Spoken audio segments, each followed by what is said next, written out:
Bunyi jeritan logam yang beradu dengan beton itu masih terngiang di telinga Brahma, lebih nyaring daripada teriakan para pekerja yang panik. Detik itu, Brahma punya pilihan, lari menyelamatkan diri atau menahan tuas kendali agar muatan kontainer tidak menimpa gudang penyimpanan utama. Sebagai manajer operasional yang setia, Brahma memilih yang kedua. Namun, harga yang harus ia bayar terlalu mahal. Tali baja itu putus, menghantam tubuhnya, dan merenggut kesadarannya seketika dalam kubangan darah. Cahaya putih menyilaukan memaksa mata Brahma terbuka. Aroma antiseptik yang menyengat langsung menusuk hidung, menggantikan bau oli dan karat. Rumah sakit. Brahma mencoba bergerak, namun rasa nyeri yang luar biasa menjalar dari pinggang ke bawah, membuatnya mengerang tertahan. Saat ia melihat ke arah kaki, selimut hijau rumah sakit tampak kempes di bagian kiri bawah lututnya. Hatinya mencelos. "Hanch, Mas Brahma sudah sadar." Brahma menoleh cepat, berharap melihat wajah lembut Sarah, istrinya, yang menangis memeluknya. Namun, bukan Sarah yang ada di sana. Yang berdiri di sisi ranjangnya adalah Pak Gunawan, HRD perusahaan, dengan wajah datar tanpa empati, memegang sebuah amplop coklat tebal. "Mana Sarah, Pak?" tanya Brahma dengan suara parau, tenggorokannya kering kerontang. "Apa dia tahu saya di sini?" Pak Gunawan tidak menjawab pertanyaan itu. Ia justru meletakkan amplop coklat itu di atas dada Brahma yang masih sesak. "Kami turut prihatin atas kejadian ini, Brahma. Tapi, berdasarkan rekaman CCTV dan laporan Pak Rian, kecelakaan ini murni akibat kelalaianmu karena tidak mengikuti protokol keamanan. Gudang selamat, tapi aset keren rusak parah." Brahma ternganga, tak percaya dengan apa yang didengarnya.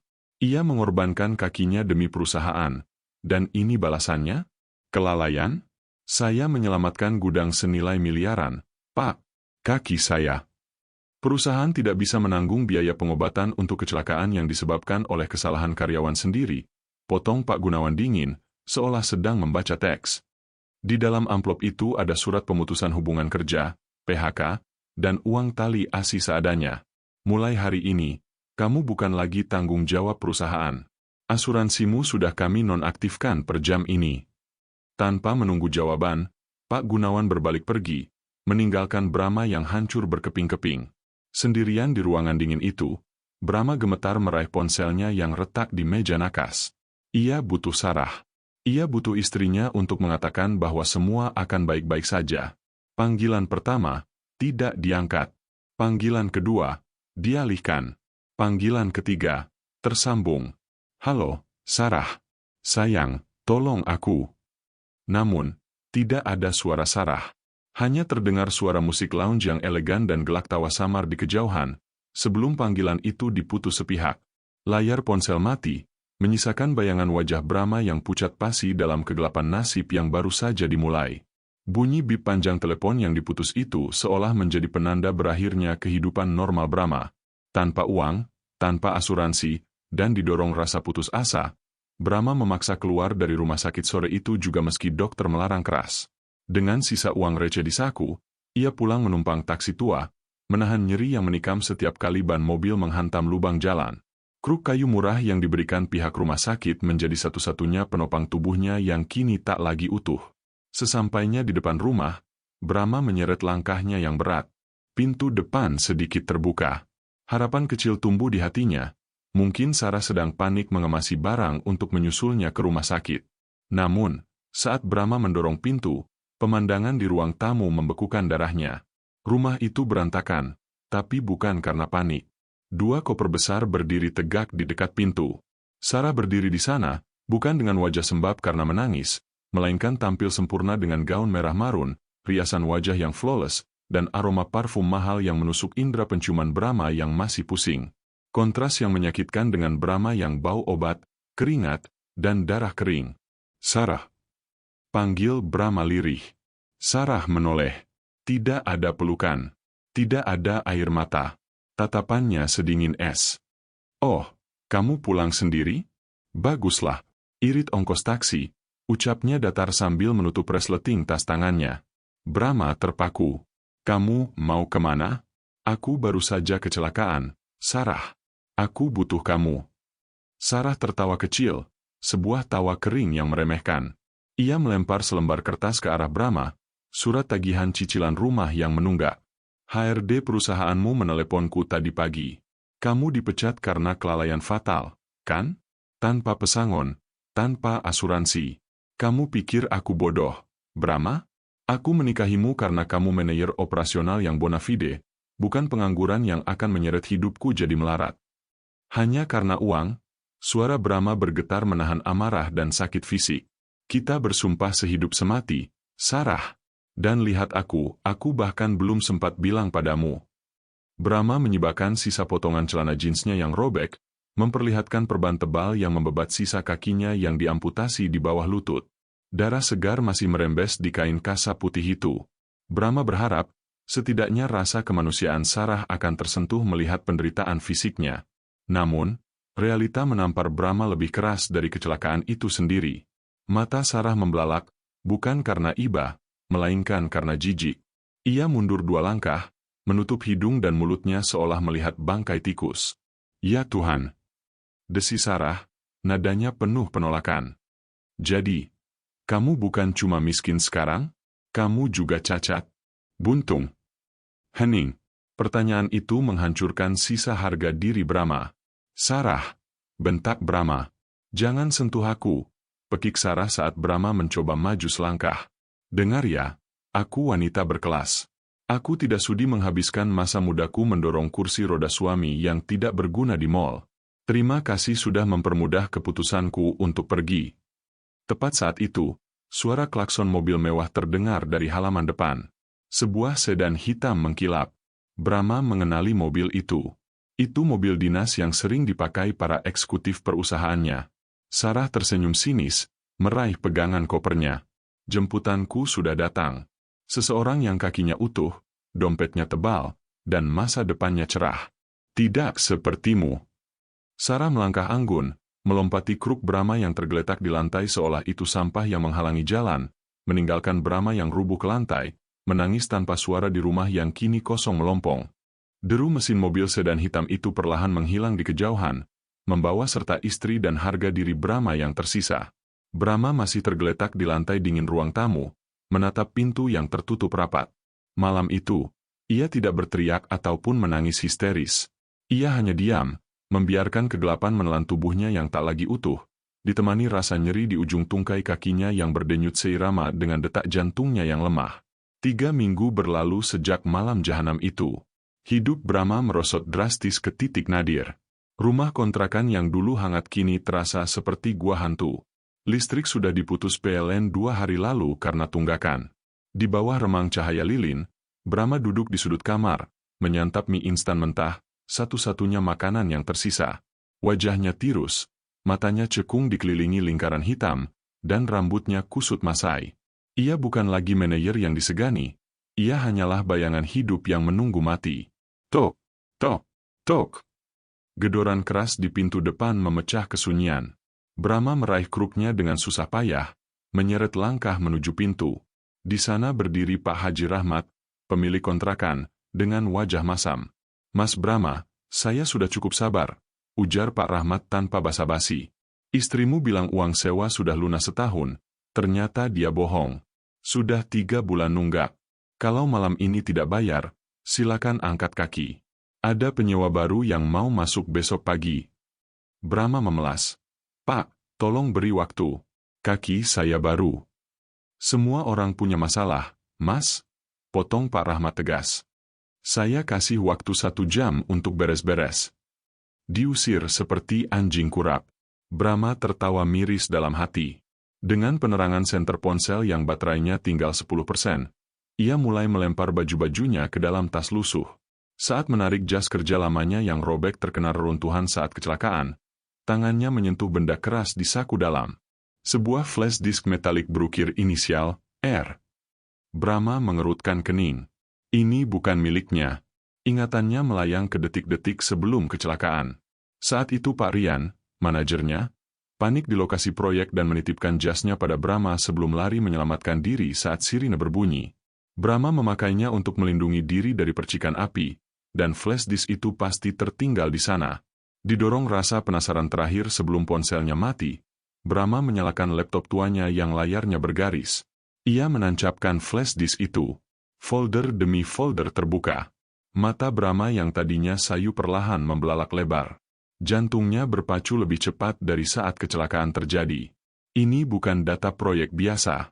Di layar terpampang jelas rekaman CCTV asli dari gudang, sudut pandang yang disembunyikan saat sidang internal. Di video itu, terlihat jelas Ryan sedang menyuruh seorang teknisi melonggarkan baut kren utama hanya 1 jam sebelum Brahma mengoperasikannya. Ada juga folder bernama Dana Gelap. Tangan Brahma gemetar hebat, bukan karena takut, tapi karena amarah yang mendidih sampai ke ubun-ubun. Kecelakaan itu bukan takdir. Kakinya hancur bukan karena kelalaiannya. Ryan sengaja mensabotase alat itu untuk menutupi korupsi pengadaan barang, dan Brahma dijadikan kambing hitam untuk dikorbankan. Di tengah kegelapan rumah yang menyedihkan itu, untuk pertama kalinya dalam sebulan, bibir kering Brahma menyunggingkan senyum. Senyum yang mengerikan. "Kalian pikir aku sudah mati?"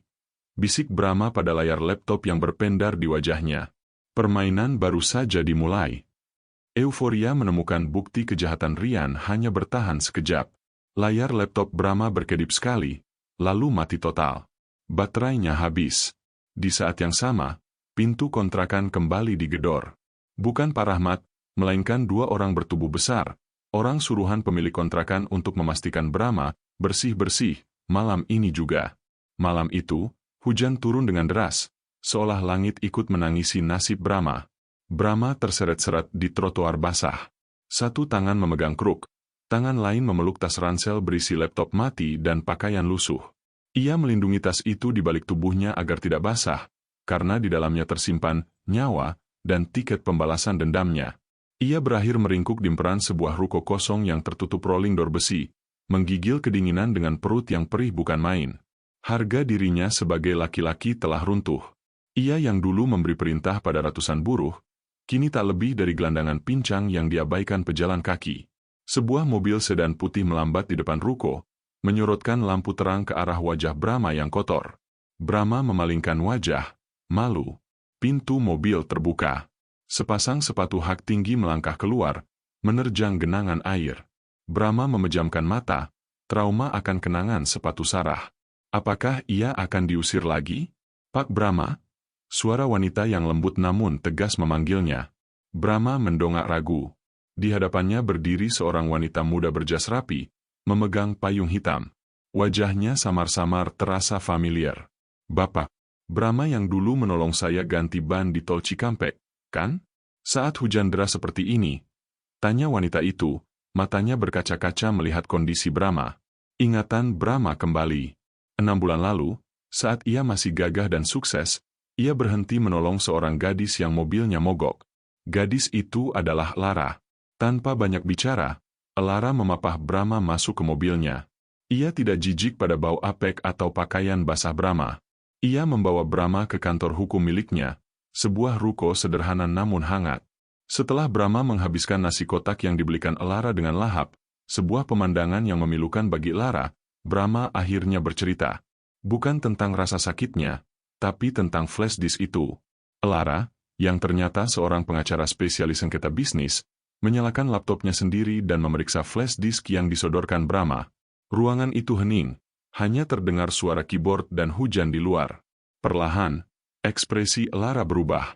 Dari simpati menjadi dingin dan tajam. Ia menatap Brahma lekat-lekat. "Mas Brahma," ucap Lara, suaranya bergetar menahan amarah profesional. "Data ini bukan cuma cukup untuk menuntut pesangon. Ini adalah bukti pembunuhan berencana yang gagal." Lara meletakkan tangannya di atas tangan Brahma yang kasar. "Ryan dan mantan istrimu sudah mengambil segalanya darimu. Sekarang, izinkan saya menjadi pedangmu untuk mengambilnya kembali. Kita akan buat mereka membusuk di penjara."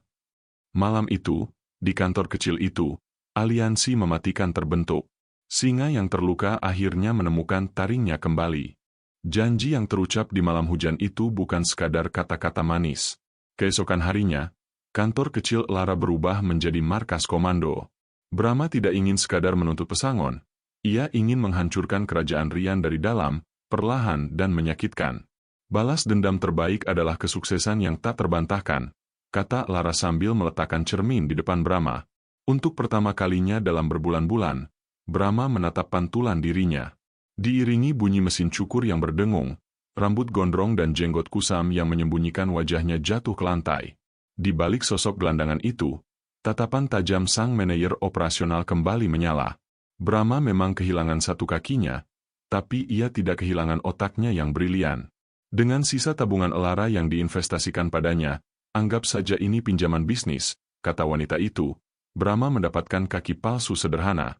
Bukan yang canggih, tapi cukup untuk membuatnya berdiri tegak tanpa kruk. Setiap langkah adalah rasa sakit yang menyengat, namun Brahma menggertakkan gigi dan menelannya. Rasa sakit fisik ini tidak sebanding dengan perihnya dikhianati. Di sisi lain kota, kehidupan sempurna, Sarah mulai retak. Di sebuah restoran mewah, Rian melempar struk belanja ke wajah Sarah. 50 juta untuk tas? Bentak Rian, tidak peduli dengan tatapan pengunjung lain. Kamu pikir aku mesin ATM? Perusahaan sedang diaudit. Jangan boros. Sarah terdiam, malu dan takut. Dulu, Brahma tidak pernah membentaknya, meski Brahma harus lembur demi membelikan apa yang Sarah mau. Sarah menunduk, menatap cincin berlian di jarinya yang kini terasa seperti borgol. Rian bukan pangeran, ia adalah tiran yang pelit. Kembali ke Brahma. Sebulan setelah pemulihan kilat, ia berdiri di lobi PT Cakrabuana, pesaing abadi perusahaan Rian. Dengan setelan jas baru yang pas badan dan tongkat kayu eboni yang elegan, Brahma terlihat seperti seorang eksekutif misterius, bukan pengemis. Di ruang wawancara, Direktur Utama Cakrabuana menatap kaki Brahma dengan skeptis. Brahma, mantan manajer Rian. Kenapa saya harus mempekerjakan orang buangan yang cacat? Brahma tidak tersinggung. Ia justru tersenyum tipis, meletakkan sebuah map tebal di meja. Karena orang cacat ini tahu persis di mana letak kebocoran anggaran proyek Rian. Saya tahu siapa supplier curang yang dia pakai, dan saya tahu cara memenangkan tender jembatan provinsi bulan depan yang sangat Bapak inginkan. Ruangan hening. Sang direktur membuka map itu, matanya membelalak melihat strategi detail yang disusun Brahma. Bapak butuh senjata untuk mematikan Rian, lanjut Brahma tenang. Dan saya adalah pelurunya. Sang direktur menutup map, lalu mengulurkan tangan sambil tersenyum lebar. Kapan kamu bisa mulai, Pak Brahma? Sekarang, jawab Brahma mantap. Dan tolong panggil saya dengan nama baru saya di kartu nama itu, Abhimanyu. Brahma keluar dari gedung pencakar langit itu. Matahari bersinar terik, menyorot sosoknya yang berjalan pincang namun gagah. Ia mengeluarkan ponsel baru pemberian kantor, menatap foto profil WhatsApp Sarah yang masih memajang foto mesra dengan Rian. Nikmatilah masa bulan madumu, Sarah, gumam Brahma, karena badai sudah datang. 3 bulan persiapan senyap itu akhirnya bermuara di ballroom Hotel Grand Hyatt. Hari ini adalah penentuan pemenang tender proyek jembatan provinsi senilai ratusan miliar. Rian melangkah masuk dengan angkuh, menggandeng Sarah yang tampil memukau dalam balutan gaun sutra. Namun, bagi mata yang jeli, senyum Sarah tampak kaku. Bekas memar-samar di lengan atasnya, hasil cengkeraman Rian tadi malam karena masalah sepele, tertutup bedak tebal. Senyum yang lebar, bisik Rian tajam di telinga Sarah saat mereka duduk di barisan depan. Jangan bikin aku malu di depan pejabat. Presentasi Rian berjalan mulus. Ia turun dari podium dengan wajah penuh kemenangan, yakin tidak ada pesaing yang bisa menandingi harga miring, hasil manipulasi kualitas bahan, yang ia tawarkan. Selanjutnya, perwakilan dari PT Cakrabuana, dipimpin oleh kepala strategi baru mereka, Bapak Abhimanyu. Suara MC menggema. Pintu samping terbuka. Awalnya, tidak ada yang muncul. Hanya terdengar suara ketukan ritmis yang bergema di ruangan hening itu. Tak, tak, tak. Suara tongkat kayu eboni yang menghantam lantai marmer dengan wibawa. Jantung Sarah seolah berhenti berdetak. Irama langkah pincang itu, ia kenal ritmenya. Sosok itu muncul dari bayangan. Tubuhnya tegap, dibalut setelan jas Armani biru tua yang pas badan. Rambutnya dipotong rapi gaya undercut, wajahnya bersih dan tajam. Meskipun berjalan dengan bantuan tongkat, ia tidak terlihat cacat. Ia terlihat seperti raja yang sedang memegang skepter kekuasaan. Mata Sarah membelalak lebar, tangannya menutup mulut yang hampir menjerit. Brahma! Rian tersedak air minumnya. Wajahnya pucat pasi seolah melihat hantu. Tidak mungkin. Pengemis itu. Brahma, atau kini Abimanyu, berjalan tenang menuju podium. Ia tidak menatap audiens.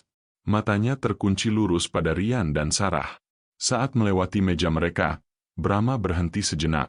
Ia menunduk sedikit, menyunggingkan senyum tipis yang dingin dan mematikan. Aroma parfum wadi maskulin yang mahal menguar dari tubuhnya, menampar indera penciuman Sarah yang ingat betul bau keringat Brahma terakhir kali mereka bertemu. Di atas podium, Brahma tidak membuang waktu. Proposal yang diajukan kompetitor kami sangat menarik. Suara bariton Brahma terdengar mantap. Namun, harga murah itu hanya bisa dicapai jika mereka menggunakan beton kualitas rendah persis seperti yang menyebabkan kecelakaan fatal di gudang mereka 3 bulan lalu. Rian terlonjak berdiri. Keberatan. Itu fitnah. Brahma menoleh perlahan, tatapannya menusuk. Fitnah? Atau Bapak takut saya membedah data pembelian Bapak di sini, sekarang juga? Rian terdiam, keringat dingin mengucur deras. Ia kembali duduk lemas. Sesi berakhir dengan kemenangan mutlak presentasi Brahma. Saat ruangan mulai bubar, Sarah, didorong rasa rindu dan penyesalan melihat Brahma yang begitu sukses, nekat menyelinap mengejar Brahma ke arah toilet VIP. Di lorong sepi itu, Sarah menghadang langkah Brahma. Mas Brahma. Suara Sarah bergetar. Ia mencoba meraih lengan jas Brahma. Kamu hebat sekali tadi. Aku tahu kamu pasti bangkit. Aku rindu. Brahma menepis tangan Sarah pelan, namun tegas. Ia menatap wanita itu dari ujung rambut sampai kaki, tatapan yang sama sekali kosong tanpa cinta. Maaf, Nyonya, jawab Brahma formal. Apakah kita saling kenal? Pertanyaan dingin Brahma, apakah kita saling kenal? Masih menggema di lorong hotel itu bahkan setelah punggung tegapnya menghilang di balik lift. Sarah berdiri mematung, air matanya menetes, bukan karena sedih, tapi karena malu yang membakar. Namun, waktu untuk meratapi nasib tidak ada. Rian tiba-tiba muncul, mencengkeram lengan Sarah kasar, dan menyeretnya keluar dari hotel. Kau coba menggoda dia, hah? Desis Rian di parkiran, tidak peduli orang melihat. Suami tidak becus itu sekarang jadi sainganku. Kau mau jual informasi perusahaan padanya? Sejak kekalahan telak di tender itu, hidup Sarah berubah menjadi neraka. 2 minggu berlalu, kantor Rian yang dulu megah kini penuh dengan kepanikan. Proyek-proyek lama mulai dibatalkan, dan audit internal mendadak dilakukan. Brahma dan Elara tidak bermain kasar, mereka bermain cantik. Melalui email anonim terenkripsi, Brahma mengirimkan satu persatu bukti manipulasi laporan keuangan Rian langsung ke Dewan Komisaris. Potongan-potongan, remah roti, yang membuat para direksi mulai mencium bau busuk. Di kantor Cakrabuana, Brahma duduk santai di kursi kulitnya, menatap layar komputer yang menampilkan grafik saham perusahaan Rian yang terjun bebas. Kirim dokumen terakhir. Elara, perintah Brahma datar. Elara menekan tombol enter. Bukti transfer ke rekening pribadi Rian. Skakmat, bisik Lara. Malam itu, di rumah Rian. Rian pulang dalam keadaan mabuk dan kacau. Kemejanya berantakan, dasinya hilang. Ia baru saja diskors oleh direksi sementara investigasi berjalan. Melihat Sarah yang sedang duduk ketakutan di sofa, paranoia Rian meledak. Ini pasti ulahmu. Rian melempar vas bunga ke dinding, pecahannya berhamburan nyaris mengenai wajah Sarah. Kau yang membocorkan data laptopku ke Brahma, kan? Kau mata-mata. Aku nggak tahu apa-apa, Mas. Sumpah. Sarah menjerit, mundur hingga terpojok ke dinding. Jangan bohong. Kau menyesal meninggalkannya karena dia sukses sekarang, kan? Dasar wanita matre. Rian melupakan fakta bahwa dialah yang memancing sifat matre Sarah. Ia melayangkan tamparan keras. Plak. Sarah jatuh tersungkur. Bibirnya pecah. Untuk pertama kalinya, ia menyadari bahwa ia tidak hidup di istana, melainkan di penjara bersama monster. Saat Rian lengah karena sempoyongan menuju bar mininya, Sarah menyambar kunci mobil dan tas tangannya, lalu lari keluar menembus hujan badai. Di dalam mobil yang melaju tak tentu arah, dengan tangan gemetar dan wajah lebam, Sarah menekan satu-satunya nomor yang ia hafal di luar kepala. Nomor yang dulu ia hapus dengan angkuh. Di apartemen mewahnya, Brahma sedang menikmati teh hangat sambil membaca buku. Ponselnya bergetar di atas meja marmer. Caller ID, Sarah. Brahma menatap layar itu lama. Ia tidak langsung mengangkatnya. Ia membiarkannya bergetar, menikmati sensasi kendali yang kini ada di tangannya. Getaran ponsel itu berhenti sejenak, lalu berlanjut lagi. Brahma akhirnya menggeser tombol hijau, bukan karena iba, melainkan untuk mendengar keputusasaan wanita yang pernah membuangnya. "Mas, tolong aku. Ryan gila, dia memukulku." Suara Sarah terdengar pecah, bercampur isak tangis histeris dan deru angin jendela mobil yang terbuka. "Aku salah, Mas.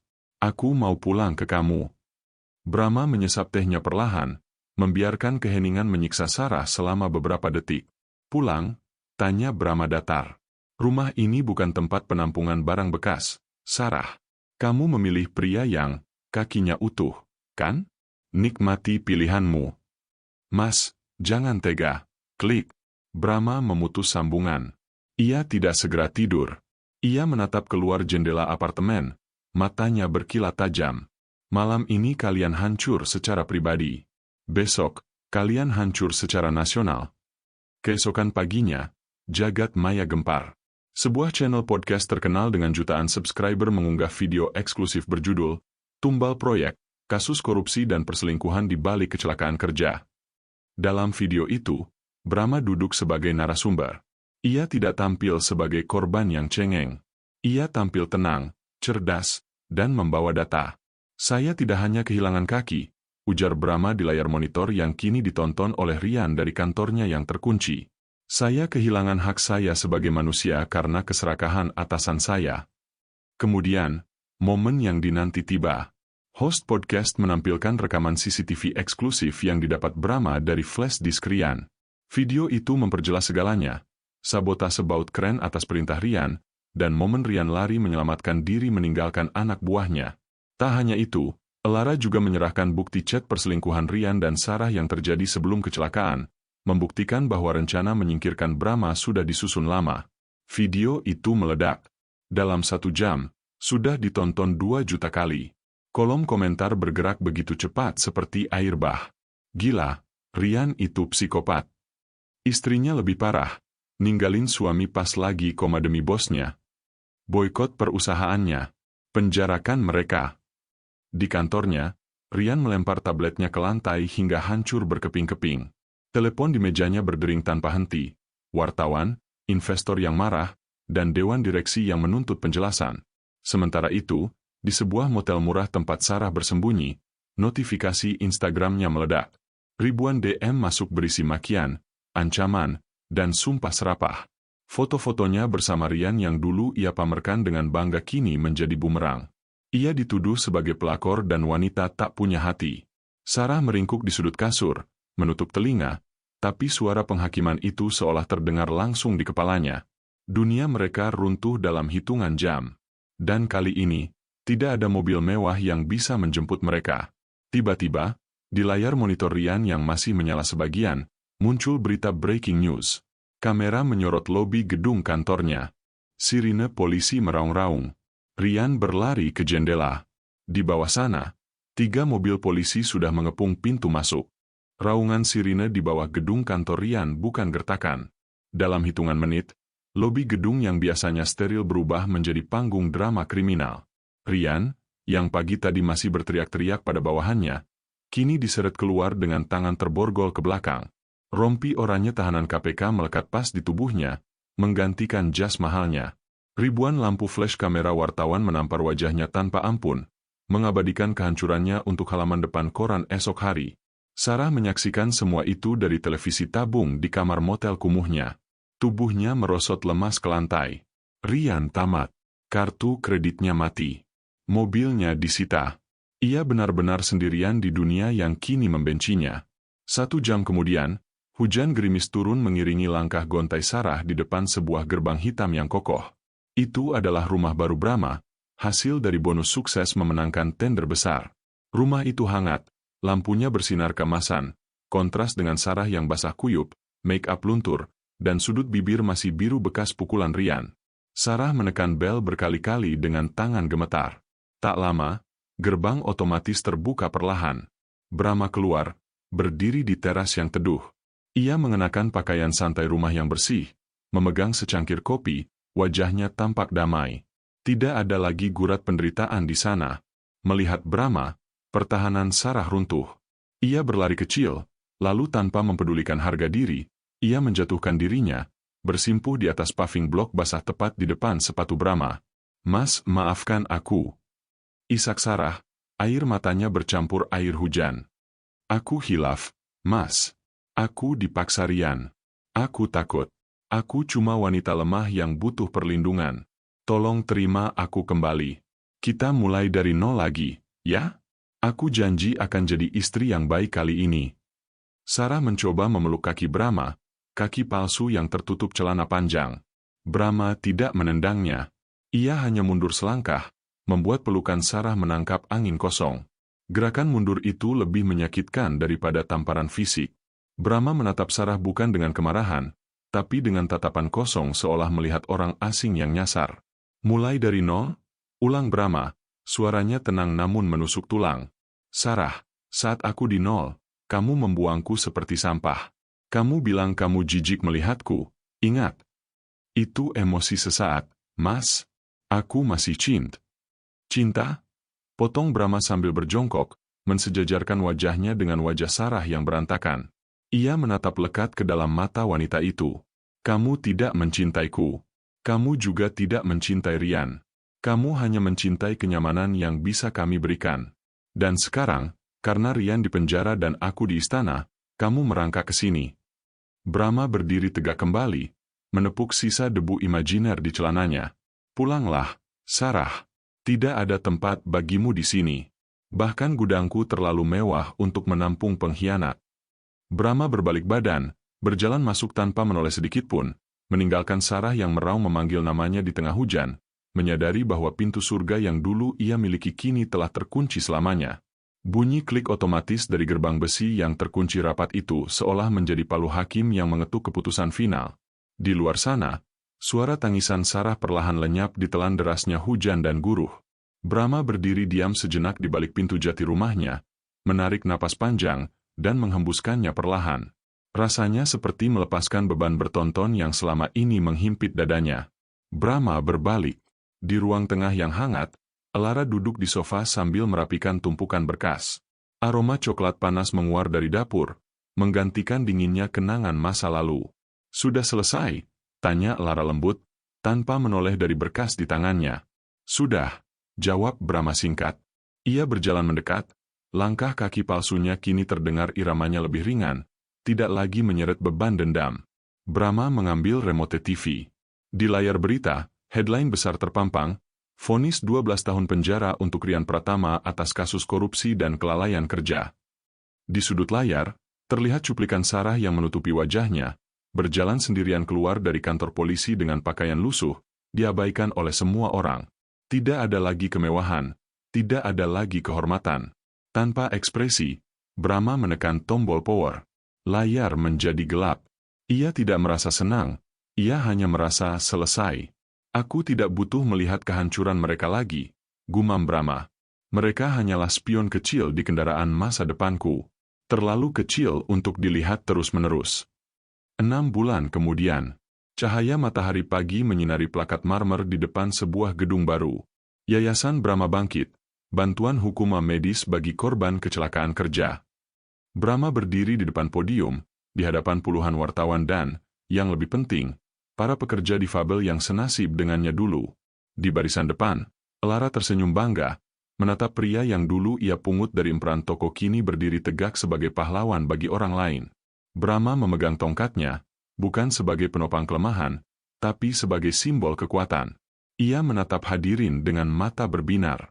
Dulu, saya mengira kehilangan kaki adalah akhir dunia, ucap Brahma lantang. Tapi ternyata, Tuhan mematahkan kaki saya agar saya tidak terus berjalan ke arah yang salah bersama orang-orang yang salah. Hari ini, saya berdiri dengan satu kaki, tapi hati saya lebih utuh dari sebelumnya. Tepuk tangan membahana. Brahma menatap langit biru yang cerah. Dendam telah tuntas, cinta yang salah telah pergi, dan kini, hidup yang sesungguhnya baru saja dimulai. Cerita ini mengajarkan kita bahwa kesetiaan diuji saat kita berada di titik nol. Brahma membuktikan bahwa balas dendam terbaik bukanlah dengan kekerasan, melainkan dengan menjadi versi terbaik dari diri sendiri sampai orang yang membuangmu tidak lagi mampu menggapaimu. Karma itu nyata, dan ia datang bukan karena kita mencarinya, tapi karena kita fokus memperbaiki diri. Bagaimana menurut kalian? Apakah tindakan Brahma menolak Sarah di akhir cerita itu kejam atau pantas? Coba tulis pendapat jujur kalian di kolom komentar ya. Saya akan baca satu persatu. Dan jangan lupa, kalau kalian terhibur dan terbawa emosi sama cerita ini, tolong bantu dukung channel ini dengan cara like dan subscribe. Nyalakan juga loncengnya biar gak ketinggalan cerita drama kehidupan selanjutnya yang lebih seru. Sampai jumpa di cerita berikutnya.